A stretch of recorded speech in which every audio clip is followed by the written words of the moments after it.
നമ്മുടെ നാട്ടിലല്ല, അങ്ങ് അമേരിക്കയിൽ പിന്തുണ നൽകുവാനും രോഗികൾ പെട്ടെന്ന് സുഖം പ്രാപിക്കാനുമായി ഗെറ്റ് വെൽ സൂൺ എന്ന് ആശംസിച്ചുകൊണ്ട് കൈമാറുന്ന പൂക്കളാണ് ജമന്തി പൂക്കൾ. അവർക്ക് അത്രയും പ്രിയപ്പെട്ട ജമന്തി പൂക്കളെക്കുറിച്ചും ജമന്തി ചെടിയെക്കുറിച്ചും ഇന്ന് പറയാം. നമസ്കാരം, ഞാൻ അനില. അഞ്ജുസ്നെസ്റ്റിലേക്ക് സ്വാഗതം.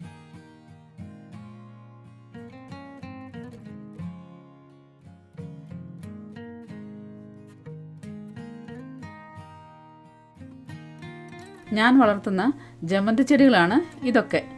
ചിലതിലൊക്കെ പൂവുണ്ട്, അധിക എണ്ണത്തിലും പൂവില്ല.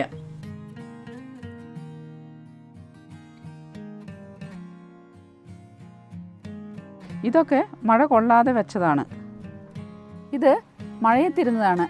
മേൽമണ്ണൊക്കെ ഒലിച്ചുപോയി വേരൊക്കെ പുറത്തായി ഒരു കരുത്തില്ലാതെ ഇരിക്കുന്നത് കണ്ടോ ഈ ചെടി? മെറൂൺ കളറുള്ള ഒരെണ്ണം, ഇതിൻ്റെ നടുവിൽ ഒരു മഞ്ഞ കളറ്.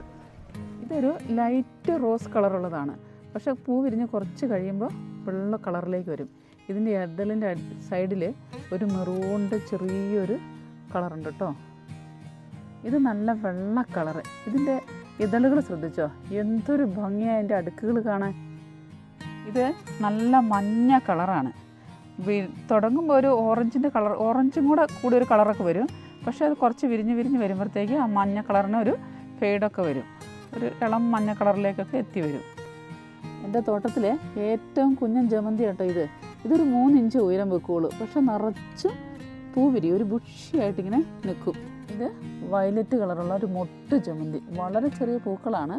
പക്ഷെ വേനൽക്കാലത്ത് നന്നായിട്ട് നമ്മൾ നോക്കുകയാണെങ്കിൽ ഈ ചട്ടി നിറച്ചും ഉണ്ടാവും. ഇതൊരു മഞ്ഞ ജമന്തി തന്നെയാണ് കേട്ടോ. പക്ഷെ ഇതിന് ഇതളുകൾ കുറവായിരിക്കും വിരിഞ്ഞു വരുമ്പോൾ. ഇത് മഞ്ഞ കളറുള്ള ഒരെണ്ണം. പക്ഷെ ഇതിൻ്റെ ഇതളുകളുടെ തുടക്കത്തിൽ ഒരു മെറൂൺ കളറുകളുണ്ട്. മറ്റേ മഞ്ഞ ജമന്തിയിൽ നിന്ന് കുറച്ചും കൂടെ വ്യത്യാസമുണ്ട്. ജമന്തി ചെടി ഒരു സീസൺ പ്ലാന്റ് ആണ്. ചില കാര്യങ്ങൾ ശ്രദ്ധിച്ച് നമ്മൾ മാറ്റി നടുവാണെങ്കിൽ വർഷക്കാലത്തും പൂവുണ്ടാവും. ഇത് വർഷം മുഴുവനും പൂത്ത് നിന്നിട്ട് പൂ തീരാറായ ഒരു പ്ലാന്റ് ആട്ടോ. സെപ്റ്റംബർ ഒക്ടോബർ മാസമാണ് ജമന്തി ചെടി നടാൻ പറ്റിയ സമയം. ഇപ്പം നട്ടാൽ ഒരു നവംബർ ലാസ്റ്റ് ഡിസംബർ ആദ്യം നിറയെ പൂവുണ്ടാകും. ഇത് ഒരു ഔട്ട്ഡോർ പ്ലാന്റ് ആണ്. 5 മുതൽ 6 മണിക്കൂർ സൂര്യപ്രകാശം കിട്ടിയാൽ മാത്രമേ ഇത് നന്നായിട്ട് വളരുള്ളൂ. ഏത് മണ്ണിലും വളരുമെങ്കിലും ഇളക്കമുള്ള മണ്ണും നീർവാർച്ചയൊക്കെ ഉണ്ടെങ്കിൽ നല്ല കരുത്തോടെ വളരും. നല്ല കരുത്തുണ്ടെങ്കിൽ നിറയെ പൂവും ഉണ്ടാകും. രാവിലെ നനയ്ക്കുന്നതാണ് നല്ലത്. പൂക്കളിൽ വെള്ളം വീഴാതെ നോക്കണം. വെള്ളം കെട്ടിക്കിടക്കാനും പാടില്ല. ഇനി ജമന്തി ചെടിയുടെ പ്രൊപ്പഗേഷനെ കുറിച്ച് പറയാം. നമുക്ക് ചെടിയുടെ ചുവട്ടിൽ നിന്ന് തൈ പറിച്ച് വേണമെങ്കിൽ നടാം, പിന്നെ കമ്പ് മുറിച്ചും നടാം.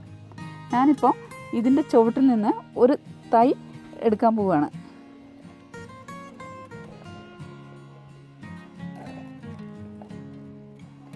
ഞാൻ ഈ കമ്പ് മുറിച്ചെടുക്കാൻ പോവുകയാണ്. 70% മണ്ണും 30% ചാണകപ്പൊടിയും പിന്നെ ഒരു 50 ഗ്രാം വേപ്പിൻ പിണ്ണാക്കും 30 ഗ്രാം എല്ലുപൊടിയൊക്കെ ചേർത്ത് നേരത്തെ തയ്യാറാക്കി വെച്ചിരിക്കുന്ന പോട്ടിമിക്സാണിത്. ഇങ്ങനെ ഒരു കുറഞ്ഞതൊരു 3 ദിവസം മുമ്പെങ്കിലും നമ്മൾ പോട്ടിമിക്സ് തയ്യാറാക്കി വെക്കണം. ജമന്തി ചെടി നടാൻ ചെറിയ ചട്ടീനേക്കാളും നല്ലത് വലിയ ചട്ടിയാണ്. ഇനി നഴ്സറിയിൽ നിന്ന് വാങ്ങുന്ന തൈയാണെങ്കിൽ നമ്മൾ വലിയ ചട്ടിയിൽ തന്നെ നടണം. നമ്മൾ നേരത്തെ പറിച്ചെടുത്ത തൈയെ ഈ പോട്ടിൻ്റെ നടുവിലായിട്ട് നടാൻ പോവുകയാണ്.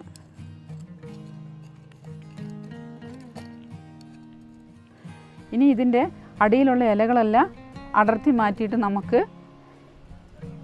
ഈ പോട്ടിലേക്ക് നടാം. ചട്ടിയിൽ പോട്ടി മിക്സ് നിറയ്ക്കുമ്പോൾ ശ്രദ്ധിക്കണം. ഈ ചട്ടിയുടെ മുകളിൽ നിന്ന് ഒരു 2 ഇഞ്ച് വിട്ടിട്ട് വേണം നമ്മൾ പോട്ടി മിക്സ് നിറയ്ക്കാൻ. ഈ ചെടി വളർന്നു വരുമ്പോൾ വളം ഇടാനും പിന്നെ ഇതിന് നിറച്ച ശിഖരങ്ങൾ വരാനും അതൊത്തിരി സഹായിക്കും. തൈക്ക് ഒരു 15-20 സെൻറ്റിമീറ്റർ ഉയരം വെക്കുമ്പോൾ മൊട്ടുകൾ വരുന്നതിന് തൊട്ട് മുമ്പ് ഇതിൻ്റെ കൂമ്പ് നുള്ളിക്കളയുകയാണെങ്കിൽ ഇതിൻ്റെ ചുറ്റും നിറച്ചും ശിഖരങ്ങൾ വന്ന് നിറയെ പൂവുണ്ടാകും. പൂക്കൾ 3 ആഴ്ചയൊക്കെ നിലനിൽക്കും. പുറത്തെ ചൂടിൻ്റെ കാഠിന്യമനുസരിച്ച് ചെറിയ മാറ്റമൊക്കെ വരും. ഈ ചട്ടിയിലെ പൂക്കൾ മഴക്കാലമായതുകൊണ്ട് 1 മാസമായിട്ടും അത്രയ്ക്കൊന്നും അങ്ങ് വാടിയിട്ടില്ല. ജമന്തിയിൽ പുഴുശല്യവും മൂഞ്ഞയും കാണാറുണ്ട്. അതിന് ഒരു 5 മില്ലി വേപ്പെണ്ണ, ഒരു 10 തുള്ളി ലിക്വിഡ് സോപ്പും 1 ലിറ്റർ വെള്ളത്തിൽ നന്നായിട്ട് ലയിപ്പിച്ച് മാസത്തിലൊരിക്കൽ സ്പ്രേ ചെയ്താൽ മതിയാകും.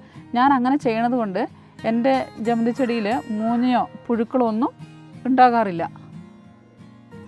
ജമന്തി ചെടി ചട്ടിയിൽ മാത്രമല്ല, നമുക്ക് മണ്ണിലും നട്ടു വളർത്താൻ പറ്റും. പിന്നെ വളമായിട്ട് ലിക്വിഡ് ഫെർട്ടിലൈസർ നൽകിയാൽ മതി. ഇത് നമ്മൾ മഴയത്ത് വെച്ചിരുന്ന ജമന്തി ചെടിയാണ്. ഇത് പറിച്ച് നടുന്നതിന് പകരം വേറൊരു മാർഗ്ഗമുണ്ട് നിറയെ പൂവിടാൻ വേണ്ടിയിട്ട്. നമ്മൾ ഇതിൻ്റെ ഇതിൻ്റെ ചുവട്ടിൽ നിന്ന് ഒരു 3 ഇഞ്ച് മുകളിലായിട്ട് ഈ കമ്പുകൾ മുഴുവൻ വെട്ടിമാറ്റണം.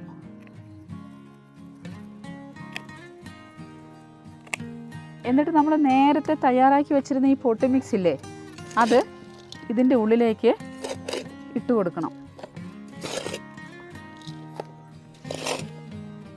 ഒരു 3 ആഴ്ച കഴിയുമ്പോൾ നിറച്ച് ശിഖരങ്ങൾ ഇതിൽ നിന്ന് പൊട്ടി വരികയും ചെയ്യും. നിറച്ച് പൂക്കളും ഉണ്ടാകും. നിങ്ങൾക്ക് ഈ വീഡിയോ ഇഷ്ടമായിട്ടുണ്ടെങ്കിൽ സബ്സ്ക്രൈബ് ചെയ്ത് സപ്പോർട്ട് ചെയ്യണം.